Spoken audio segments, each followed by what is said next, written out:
সরকারের 2 নম্বর আকাঙ্ক্ষা ছিল ফ্যাসিবাদের রাস্তা বন্ধ করা। দীর্ঘ আলাপ হলো, ঐক্যবদ্ধ কমিশনে জুলাই সনদ বাস্তবায়িত, জুলাই সনদ প্রণীত হলো। জাতীয় সংসদে দক্ষিণ প্লাজায় সকল রাজনৈতিক দলগুলো জুলাই সনদে স্বাক্ষর করলো।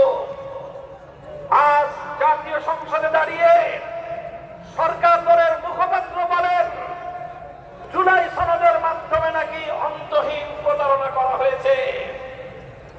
আমি খুঁজে দেখলাম অন্তহীন প্রতারণা আসলে কোথায় হয়েছে।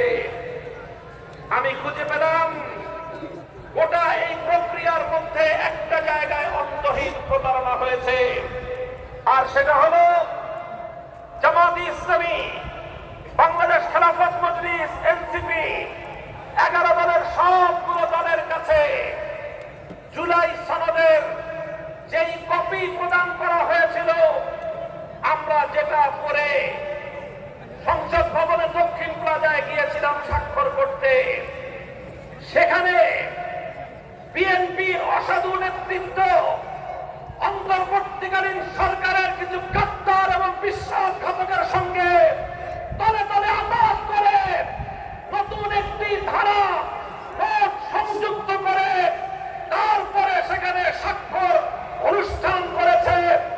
বিএনপির সঙ্গে অন্তর্বর্তীকালীন সরকারের গাদ্দারদের তলে তলে আলাপ, সেটাই ছিল অন্তহীন প্রতারণা। আজ আমরা পরিষ্কার ভাষায় বলতে চাই, গণভোট বাংলার মানুষ দিয়েছে। বিগত সরকার,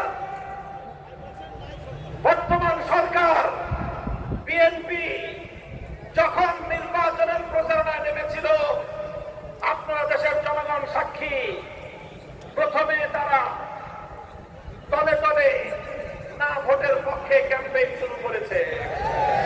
গোটা বাংলাদেশের 300 আসনে বিএনপি দলের নেতা কর্মীরা গণভোটে নায়ের পক্ষেই তারা অবস্থান গ্রহণ করেছে। আমরা জুলাই সনদ বাস্তবায়নের জন্য যখন মাঠে নামলাম, আন্দোলন শুরু করলাম, গোটা বাংলার মানুষ জুলাই সনদ বাস্তবায়নের জন্য ঐক্যবদ্ধ হতে শুরু করলো।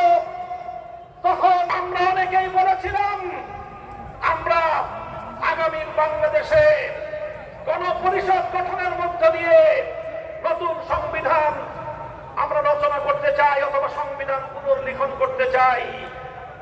বিএনপি সংবিধান সংশোধন ছাড়া অন্য কোনো পথে অগ্রসর হতে চাচ্ছিল না। শেষ পর্যন্ত আলোচনা করে সাব্যস্ত হলো মাঝামাঝি একটা জায়গায়, সেটা হলো একটা সংবিধান সংস্কার পরিষদ গঠিত হবে, আর সেই সংবিধান সংস্কার পরিষদের মাধ্যমে সংবিধান সংস্কার হবে, আর সেই সংস্কারের জন্য গণভোট অনুষ্ঠিত হওয়া লাগবে। সব ঐক্যমত্য হয়ে গেল, বিচার হলো, সালিশ হলো, তালগাছ অর্ধেক বিএনপির, অর্ধেক বিরোধী পক্ষের। এইভাবে সব বিচার সালিশ হওয়ার পরে গণভোট অনুষ্ঠিত হলো। বাংলাদেশের 70% মানুষ গণভোটে হার পক্ষে